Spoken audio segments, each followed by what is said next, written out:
Merry Meat. Today we're going to be making the Fiesta cookies. They're a very strong staple in my household.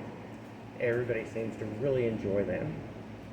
Now to cook these, I'm going to give you the recipe and walk you through each of the steps. So it's real easy, real simple, and I'm sure your family is going to love them as well. First, we're going to start off with a cup of butter that's already softened, or you can use butter flavored Crisco. I use the butter flavored Crisco because the cookies don't spread out as much. You're going to need a teaspoon of vanilla and 2 eggs. And we're just going to put the eggs right into the Crisco and the vanilla.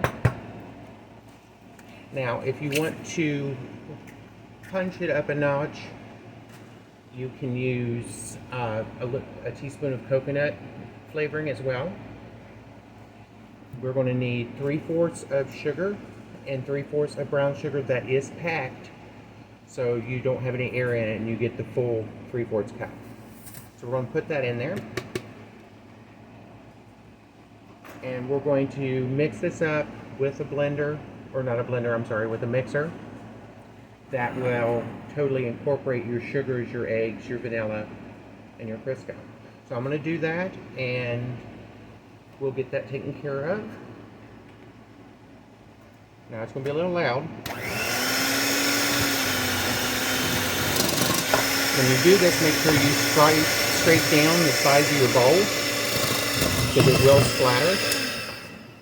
And I just lost y'all. You'll have to excuse me, I'm doing this with my phone, so. And we'll try this again.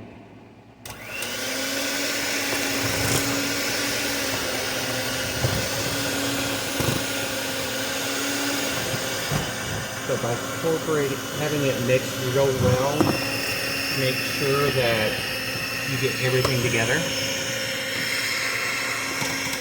And this is just not working for me. So we're going to have to put this on where you can see the bowl. Maybe that'll work a little bit easier for y'all. If it wants to sit anyway. It's trying to give me difficulties.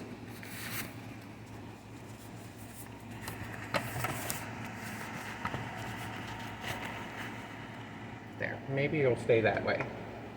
So we've got our ingredients, and we're still mixing.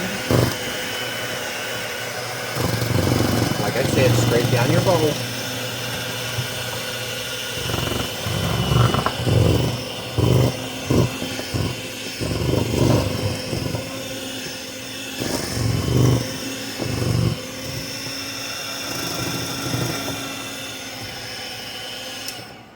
Okay, once you've got that mixed, you're going to take 2 1/4 cups of flour, a teaspoon of salt, and a teaspoon of baking soda. I mix mine, put mine in a sifter. That way I'm sure everything gets wonderfully divided amongst everything. It's not just in a clump.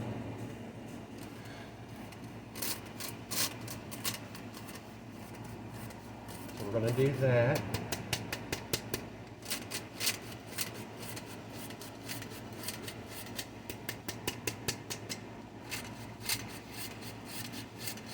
And the only reason I use the sifter is just for, sometimes when you buy prepackaged flour, you'll get little plastic pieces in it from the machinery and clumps, and this just breaks that up and makes sure the plastic doesn't wind up in your cookies. Okay, we've got that. And now we're going to mix some more. Start out on low, because if you don't, you're going to get flour everywhere. And that's just not a mess you want to deal with.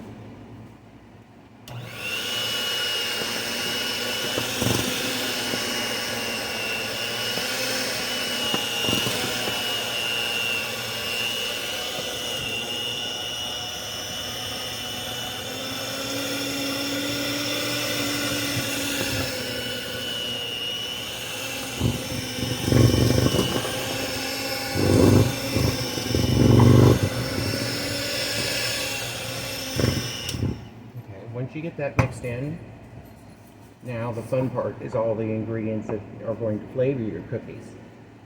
We take 1 cup of chocolate chips, 1 cup of butterscotch chips, 1 cup of shaved or slivered almonds, and a cup of coconut. Hence why I said you can add coconut extract as well as the vanilla. And you're just going to put all that in, and then we're going to mix that.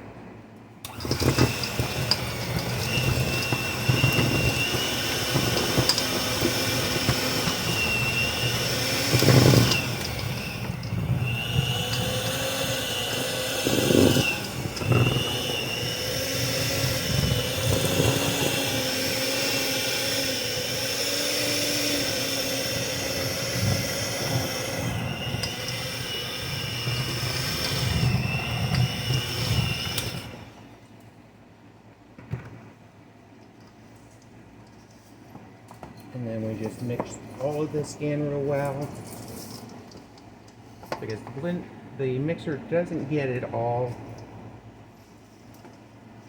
because it is a lot of ingredients.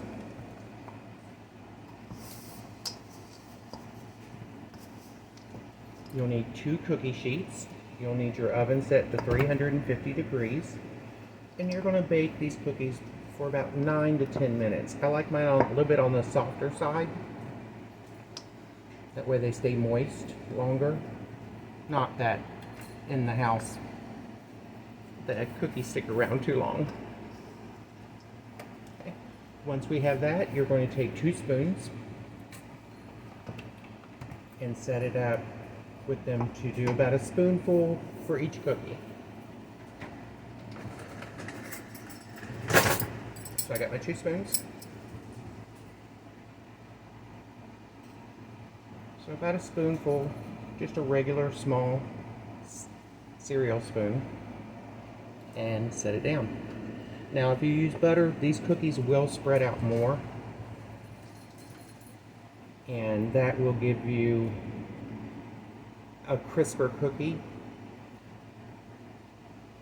and the ingredients will, your chocolate chips and everything will be usually in one spot, and the cookie will spread out.